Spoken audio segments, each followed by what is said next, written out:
नमस्कार, मैं हूं बरखा सिंह और आप देख रहे हैं एम न्यूज़।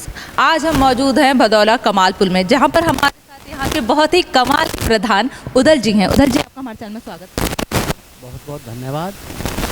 उदल जी बताइएगा कि आप प्रधान हैं और आपका ये दूसरा कार्यकाल है, तो ये कार्यकाल कैसा है आपका? मैं सबसे पहले तो मोजेस न्यूज़ वालों को बहुत बहुत धन्यवाद और दिल की गहराइयों से हार्दिक अभिनंदन। और अब होली आ रही है, होली की बहुत बहुत आपके पूरी टीम के लिए होली की बहुत बहुत शुभकामनाएं। आपको भी बहुत बहुत शुभकामनाएं उदल जी। और उदल जी, पहले तो आप हमको अपने गांव के बारे में बताइएगा। गांव ऐसा है, गांव में 5 साल तो मेरे बाबूजी प्रधान रहे। 5 साल से प्रधान में मेरी 2 ग्राम पंचायत लगती हैं, एक भदौरा और एक कमालपुर। विकास की गति में पिछली योजना में मैंने अपने गांव को पूरी तरह से बिल्कुल स्वर्ग बना दिया, बहुत अच्छी तरीक़ा से। और कुछ सरकार की परिस्थिति है कि विकास इतना आ नहीं पा रहा, तो दूसरे गांव में इतना विकास नहीं हो पा रहा। कैसा विकास का कार्य है जो रोक रहा है आपको आगे बढ़ने में? विकास का एक तो निधि नहीं आ रही, निधि बहुत कम आ रही है शासन की तरफ से। जो बोला जा रहा है वो धरातल पर कुछ नहीं है। जितने ये बीजेपी वाले जितना हल्ला कुल्ला कर रहे हैं उस हिसाब से धरातल पे नहीं है। तो अभी भी ऐसे भी चुनाव आने वाला है, तो अब आपको क्या लग रहा है? चुनाव आने वाला है। देखो, योगी जी और मोदी जी को तो मैं सब जनता की तरफ से बहुत बहुत बधाई देता हूँ कि दोनों ही योगी और मोदी ऐसे समझो राम लक्ष्मण की जोड़ी, और अपना अपना बहुत ही सुंदर काम कर रहे हैं। लेकिन जितना काम वो कर रहे हैं, यहाँ जो उनके नीचे स्तर के जो लोग हैं, वो लोग यहाँ इतना उनकी बातों पर अमल नहीं हो रहे। जो प्रशासन है उनकी बातों पर अमल नहीं कर रहा, इसलिए यहाँ देहात में जो है इतना काम हो नहीं पा रहा जिस हिसाब से होना चाहिए। जो हमारे योगी जी मोदी जी बोल रहे हैं, जिस हिसाब से जिस प्रकृति से हमारा देश चला रखा है, आज पूरी दुनिया में हिंदुस्तान का नाम है। और योगी जी ने पूरे उत्तर प्रदेश, आप सभी राज्यों को देख लो, हमारे राज्य की क्या कंडीशन है। इतना बड़ा राज्य है यूपी, और अन्य राज्यों की कंडीशन में देख लो। यहाँ अगर कोई उपद्रव कर रहा तो 50 बार पहले सोच रहा है कि तेरा क्या हाल होना है। बिल्डोजर बाबा का बिल्कुल तैयार खड़ा है। अगर कहीं भी कोई अपशब्द या कोई हरकत करता है, कोई किसी तरीक़ा से किसी की बहन बेटी को चोरी डकैती, कोई कत्ल, उसका इल्ज़ाम तुरंत मिल रहा, बिल्डोजर तुरंत पहुँच रहा है। तो उसके लिए तो योगी जी को बहुत बहुत धन्यवाद इसके लिए। वो डर रहे हैं? क्रिमिनल कहाँ पे हुए हैं? वो मतलब उन्होंने अपना हमारा राज्य ही छोड़ दिया यूपी, और जिन्होंने नहीं छोड़ा वो बिलों में घुसे हुए हैं। बिल्कुल कोई किसी तरह की बिल्कुल भी किसी 24 घंटा बहन बेटी अब हमारी पहले इतनी परेशान थी कि 6 बजते ही कोई बहन बेटी कहीं नहीं जाती थी। अब आधी रात कितना सोना चांदी रुपया लेकर कितने भी घूमती रहो, कहीं कोई दिक्कत नहीं, बिल्कुल अमन हो रहा, राज चल रहा, बिल्कुल योगी जी राज चल रहा है। आपके गाँव में कैसी स्थिति है? गाँव में हमारा बहुत बढ़िया, ये भी सुरक्षित है? बिल्कुल सुरक्षित, कोई टेंशन नहीं किसी प्रकार की। थानों में जाकर देख लो, और गांव के माहौल के हमारे हिसाब से यहाँ हमारा गांव 1% थाने में नाम है। अगर कहीं कोई बात आती है, पहली बात तो सभी पुलिस प्रशासन मेरा साथ देता है, मैं उस मामले को गांव में ही निपटा देता हूँ। वहाँ तक थाने तक जाते नहीं। मेरे बहुत इंस्पेक्टर ऐसे हैं जो बेचारे जब मीटिंग में बुलाते हैं तो यूँ कहते हैं, प्रधान जी आपका गाँव ही नहीं देखा। मेरी मुलाकात हो जाती है उनसे, बाकी बहुत अच्छा माहौल है, कोई दिक्कत नहीं। आप जो फैसला लेते हैं तो गांव वाले उसे मानते हैं? बिल्कुल बिल्कुल, सभी मानते हैं, सब सम्मान करते हैं, और उन्हीं के आशीर्वाद से हम प्रतिनिधि भी बनते हैं। बेचारे इतना मान सम्मान देते हैं, कोई जातिवाद नहीं। मेरा गांव 90% मुस्लिम है, 90% मेरा गांव मुस्लिम है। वैसे पूरे दोनों गाँवों की अगर वोटिंग करी जाए तो 1/4 में मुस्लिम है और बाकी 3 हिस्सों में अन्य जाति हैं। और सभी लोग मेरा मान सम्मान करते हैं, और सबका मैं 24 घंटा साथ देता हूँ। बहुत बढ़िया तरीक़ा से अमन हो रहा, कोई जातिवाद नहीं, हमारे यहाँ कुछ नहीं, कोई भेदभाव नहीं है, सब एकता है। बिल्कुल, सबकी बहन बेटी एक जैसी मानने, सभी बिरादरी मान रही है, चाहे वो मुस्लिम लोग हो चाहे अन्य कोई जाति हो, सब। और सांसद विधायक का क्या सपोर्ट है आपके गांव में? सांसद विधायक का तो आप अगर इन पर टिप्पणी ना कराएं तो अच्छा है। ईश्वर की कृपा से मेरे प्रशासन, मेरे अधिकारी, मेरे डीएम साहब रहे, एसडीएम साहब रहे, इन लोगों ने, प्रशासन ने मेरी पूरी मदद करी। जो मैंने मांगा, बेचारे कई डीएम मेरे सामने चले गए, 5-6 IAS, और सभी ने आज भी मेरे साथ हैं बेचारे। वो जहाँ जहाँ पोस्टिंग पे हैं, और जितनी भी उन लोगों पे होती है मेरी मदद करते हैं। और आप अकेले ही संघर्ष कर रहे हैं? बिल्कुल बिल्कुल, मेरा प्रशासन साथ दे रहा है। ये तो नेता लोग तो बिल्कुल बेकार, आप कहीं भी यहाँ से सर्वे ले लो, अगर कहीं भी अगर एक भी नेता इनके एमएलए एमपी की कहीं भी आपको कहीं अगर कोई मिल जाए, बिल्कुल बेकार, कहीं कोई पूछता नहीं। बस जब हमको याद किया जाता है जब इनके चुनाव आते हैं। अब देखो कैसे चक्कर काटते हैं, अब दबादब हर गांव में जा रहे हैं हम लोग। इस बार आपके पास आएंगे तो आप क्या कहेंगे? मेरे पास तो आएंगे नहीं, मेरी तो नो एंट्री है। मैंने तो अपने गांव में बोर्ड और लगवाऊँ उनके खिलाफ में। अभी चुनाव में जैसे भी घोषणा होगी तो बोर्ड अपने दर गेट पे, मेन रोड पे, बीजेपी एमएलए हो चाहे एमपी हो, इन दोनों की हमारे यहाँ नो एंट्री, दोनों नो एंट्री करवा दें। दोनों की नो एंट्री। और बिल्कुल सब लोग तैयार हैं इनके।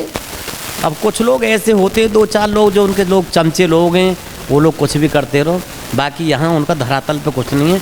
आप हमारे इलाके में मधुपुरा, कमालपुर, भदौरा, अख्तरपुर, बीचड़, किसी गांव में चले जाओ, इनका कुछ नहीं है, कोई नहीं। कहीं भी आप वाइट कहीं भी ले लें आप और पूछ लें कि एमएलए एमपी आपके यहाँ कितने आए हैं, सब 0/0। तो और आप किसी किसान यूनियन से भी जुड़े हुए हैं, तो उसके बारे में हमें बताएं। मैं भारतीय किसान यूनियन चंडूरी राष्ट्रीय संगठन मंत्री ऊदल प्रधान। किसानों के लिए कुछ कहना चाहेंगे? किसानों के साथ कभी अत्याचार ही हो रहा, सरकार सुन नहीं रही। अब देखो क्या मांग जात क्या गलत हो रही है। एमएसटी की जो मांग चल रही है, ये चल रही है, सब जायज़ कर रहे हैं। और मैं तो सभी किसानों से अनुरोध करता हूँ कि सबको, सभी बिरादरीन को और सबको इधर उधर की बात छोड़कर सबको एक साथ आना चाहिए और जो सरकार के खिलाफ खड़ा होना चाहिए। मेरा तो सभी से हाथ जोड़ के ये निवेदन है कि सभी लोग कहा कह रहे हैं बिल्कुल आत्मान से और बिल्कुल अपोजिट में खड़े हो जाए।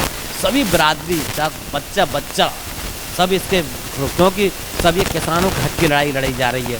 और ये सभी संगठनों से मेरा विनम्र निवेदन है कि चाहे जितने भी संगठन हैं, हमारे यहाँ लगभग 251 किसान यूनियन संगठन हैं, संयुक्त मोर्चा, सबको एक साथ आना चाहिए और आके एक साथ सरकार से लड़ाई लड़नी चाहिए, अपनी बात रखनी चाहिए। ये जो सरकार जो आश्वासन देती है, तो आपके हिसाब से क्या वो पूरे नहीं हो रहे? बिल्कुल झूठा आश्वासन है और कि सरकार को हमारी बात एक न एक दिन माननी पड़ेगी। सभी संगठन एक साथ आ जाएंगे, उसी समय सरकार झुक जाएगी।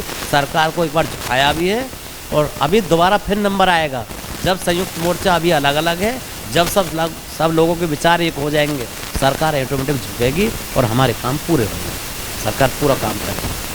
आप अपनी तरफ से पूरे लग गए हैं? बिल्कुल बिल्कुल। संयुक्त अभी ये आज हमारी 11 बजे से कोर कमेटी बैठी हुई है और सभी संयुक्त मोर्चा सब एकत्रित होने जा रहा है। हमारे जो राष्ट्रीय अध्यक्ष, जो भारतीय किसान यूनियन चडूनी, जो राष्ट्रीय अध्यक्ष हैं हमारे चडूनी साहब, वो उस कोर कमेटी में बैठे हुए हैं और जो भी उनका आदेश होगा, जो भी वहाँ प्रस्ताव पास होगा, और मेरे जो किसान यूनियन के जो लीडर हैं जो यहाँ देख रहे हैं, मैं अपने जिनकी राजनीति जो उंगली पकड़ के मुझे राजनीति किसान यूनियन में लेकर आए, हमारे चाचा हैं सूबे सिंह डागर, जिला अध्यक्ष भारतीय किसान यूनियन चडूनी, प्रदेश प्रभारी, और हमारे चाचा हैं चाचा सोहनपाल सिंह चौहान साहब, वो प्रदेश अध्यक्ष हैं। उन्हीं के नेतृत्व में हमारी टीम काम कर रही है यहाँ जिले पे। जैसा उनका आदेश होता है बड़े अधिकारियों का, हम उन आदेशों का पालन करते हैं और जहाँ भी मुझे बुलाया जाता है कोशिश करता हूँ, अगर कार्यक्रम नहीं होते तो मैं पहुँचता भी हूँ और बेबाकी से प्रशासन से बात करते हैं और अपनी जो मांग होती है हमने। और एक और हमारे संगठन की खासियत है कि किसी के खिलाफ में अगर हमारा धरना लगाया तो धरना हमारा जब समाप्त होता है कि जब हम प्रशासन को झुका के अपना काम पूरा करा लेते हैं, तब तक हमारा वहाँ से धरना नहीं उठता और सरकार को हमारी बात माननी पड़ती है। और कई काम सरकार ने हमारे किए हैं, कराएँ। तो आपके पास तो दायित्व तो बहुत सारे हैं, क्योंकि आप प्रधान भी हैं, प्रवक्ता भी हैं, साथ ही संगीतकार भी हैं। तो संगीत में ऐसे रुचि आपकी कैसे आई? ऐसा है, संगीत में जब मैं छोटा सा स्कूल जाता था तो जाते समय हमारे यहाँ बीच में लाइन पड़ती है, रेलवे लाइन, तो वहाँ से 2 पत्थर उठाए और पत्थरों को बजाना शुरू कर दिया। उसी से मुझे पहले मंजीरा हुआ करते हैं, आप नहीं जानते हो, पीले पीले कलर के, उन मंजीरों को फिर हमने बजाना सीखा। और उसके बाद सन 90 में मेरी नौकरी लगी दिल्ली IT ऑफिस। हमारे जो बॉस अमित गुलाटी, वो एयर कार्गो एजेंट थे, वहाँ मेरी नौकरी लगी सन 90 में। और सन 90 से ही मैंने गाना बजाना शुरू करा और 96 में जाके मैंने फर्स्ट का एक टूर्नामेंट हुआ रामगढ़ी गांव में जंक्शन के पास में, वहाँ 35 पार्टी आई हुई थी और वहाँ से मुझे टूर्नामेंट में फर्स्ट का इनाम। उस समय वाइट कलर के टीवी हुआ करते थे, वो ब्लैक एंड वाइट, टीवी हुआ करते थे। उस समय मुझे उस गांव ने, उस कमेटी ने 34 टीमों को हरा करके 35वीं टीम मेरी थी और मुझे वहाँ सबसे फर्स्ट चुना गया और वहाँ से मुझे टीवी मिला और वहीं से मेरी ऊंचाइयाँ शुरू हो गई। भगवान की कृपा से लोगों का इतना अटूट प्यार मिला कि मैं अगर उस प्यार को मैं लाख बार भी अगर तारीफ़ करूं तो वो भी कम है। और आज उसी के हिसाब से और ये मीडिया कर्मी, पत्रकार मेरे सब जगह पहुंचते रहे, सभी लोग पूरे ज़िले की का कहीं की भी अगर मैं कार्यक्रम करता हूं, मीडिया कर्मी को सबसे पहले मेरा हाथ जोड़ कर सभी को प्रणाम करता हूं कि सब ने मेरी ये चीज़ बहुत बहुत दूर तक पहुंचाई। ऐसे पहुंचाते भी रहेंगे। आपको मेरी बहुत बहुत शुभकामनाएं हैं। और मैं कह दूं, एक बात मुझे याद आ रही है कि गुलशन आबाद रहा तो गुल खिलेंगे, गुलशन आबाद रहा तो गुल खिलेंगे और ईश्वर ने चाहा तो ऐसे ही हमारा आप मिलते रहेंगे। और मैं कह दूं, एक बात मुझे और याद आ रही थी कि इश्क के मोती बनाकर हम जमीन पर बो चुके, इश्क के मोती बनाकर हम जमीन पर बो चुके। और बरखा सिंह जी, आप हमारी हो ना हो, अब तो हम तो आपके हो चुके। बिल्कुल बिल्कुल। आप कुछ गाँववासियों से कुछ कहना चाहेंगे? ग्रामवासियों से मेरा ये है कि अब भाई मौका है सभी, अब ये किसानों की और सरकार की लड़ाई चल रही है तो अब सब लोग, अब ऐसा बढ़िया सुनहरा मौका आया है, सबको एक हो जाना चाहिए, सभी बरादरीन को और सबको, क्योंकि किसानों की लड़ाई सबकी एक ही लड़ाई है, तो सबको एक साथ आके लड़ाई लड़नी चाहिए। अरे सूरज ने लई मांग रोशनी, अरे सूरज ने लई मांग रोशनी,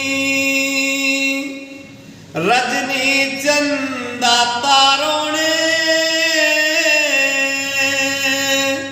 और बेटा बहू ने मांग लिया और जान मांग लिया रोण, और बेटा बहू ने मांग लिया और जान मांग लिया रोण। If you like this video, hit the like button and press the bell icon to never miss an update from M News.